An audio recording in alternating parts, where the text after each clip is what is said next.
Spring is here.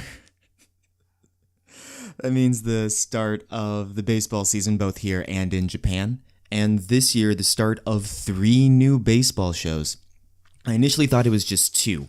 I thought that the spring season would have Mix and Cinderella 9, and the summer season would begin a very long run of the second part of Ace of Diamond.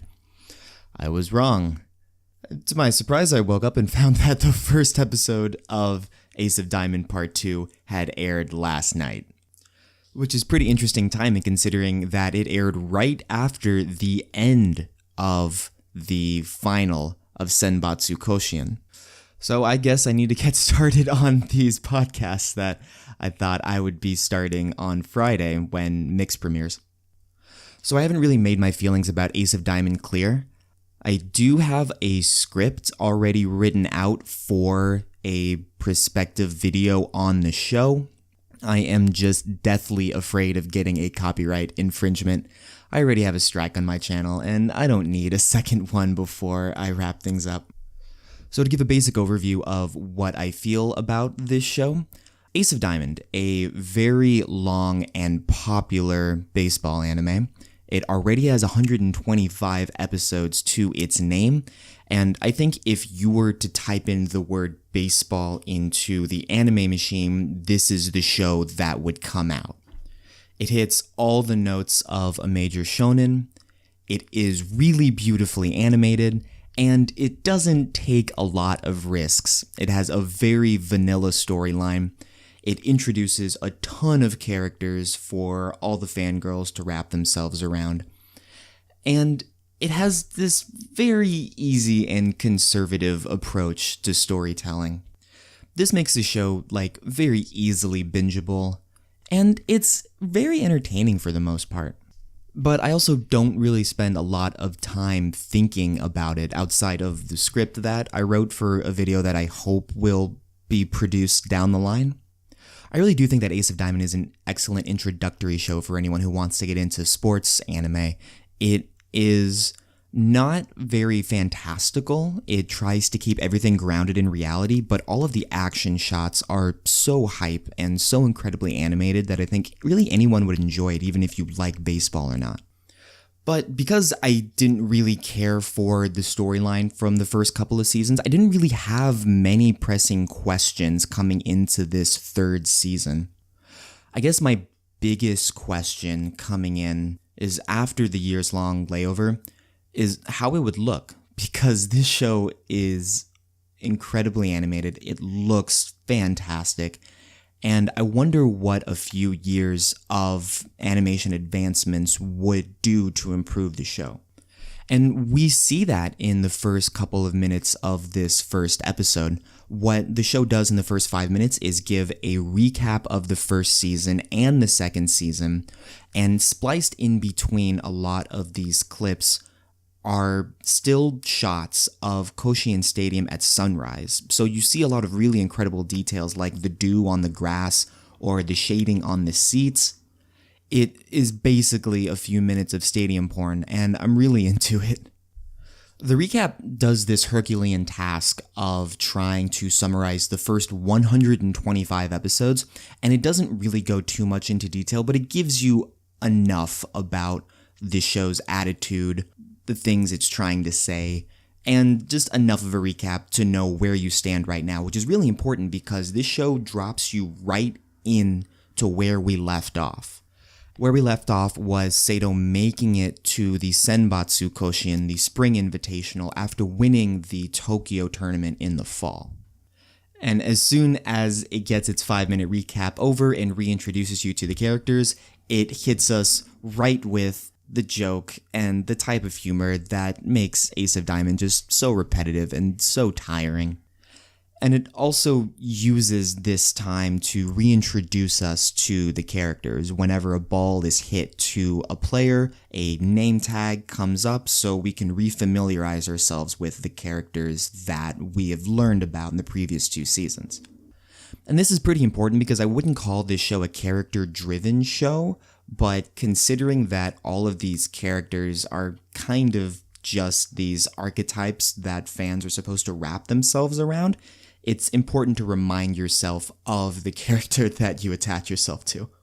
For me, that's the second baseman, Haruichi. He's adorable, and I love him, and he's the best, and no one should ever argue against that.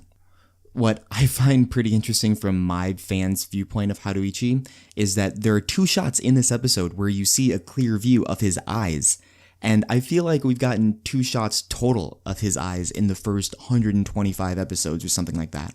Maybe it's a weird foreshadowing to something. I really hope he doesn't get a haircut. I hope no one in this show gets haircuts. The thing about the hairstyles in Ace of Diamond is that it doesn't realistically portray what these high schoolers would look like in real life, because everyone shaves their head before going into these tournaments. This is just, I don't know, general practice. But hairstyles are such an important part of distinguishing characters in anime that there are characters here with pink hair, and there are characters here with haircuts, and there's characters here with long hair, and there's characters here with short hair. There's really no one here that has the buzz cut that is a trademark of a high school Japanese player. There was this one really cool scene where Sawamura is pitching, and the runner on first takes off for second, and the catcher Miyuki catches the ball, and as he's throwing it, we see a graphic on the screen that measures his pop time, and that is relayed back to some scouts in the stands that are apparently scouting him for the pros. And this is news to me. I didn't know that Miyuki was a candidate to be drafted or to join the professional leagues, but I guess this does provide a bit of an arc for him and to see where his development goes in the 3rd season. So unsurprisingly, Sato wins. Because their game is being broadcasted on television, it gives the show the opportunity to introduce us to the first years that are watching it and the potential opponents that Sato will be facing in the coming rounds. I don't want to get into too much detail about that because it's not terribly interesting as of this moment. Right now, we have this yet unseen right-handed pitcher that is very surely towards the media.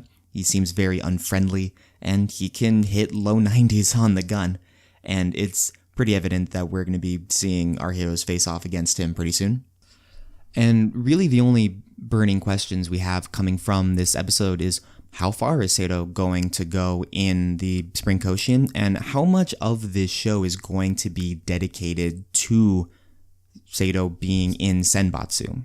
Because while Senbatsu Koshien is Koshien, it is an invitational where teams go to play for a championship, it is considered to be the lesser of the 2 Koshiens, and this does give the show room to raise the stakes in later episodes. If they fall in Spring Koshien or if they win Spring Koshien, there is still a bigger prize to be won in the summer.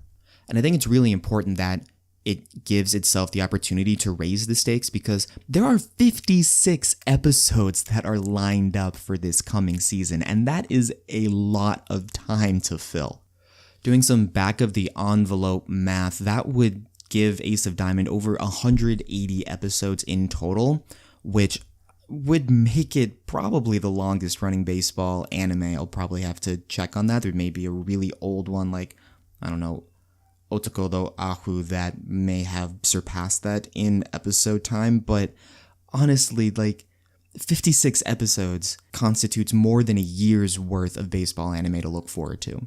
I guess that means I'm starting these podcasts early and they're going to be going for a very long time. As of right now, I do not know if I'm going to do one of these per week for Ace of Diamond. I do plan on doing one of these per week for Mix and Cinderella 9, but only because it seems like those shows aren't going to have nearly as long of a runtime as Ace of Diamond will this year. But my first impression of the second part of Ace of Diamond is pretty good. It's not great, not one of my favorites. Hope to get into that later because it's going to require a lot of explanation as to what I think about the first 2 seasons of Ace of Diamond. But I expect this to be just as enjoyable as the first 2 seasons were. And I guess I'll check back in next week.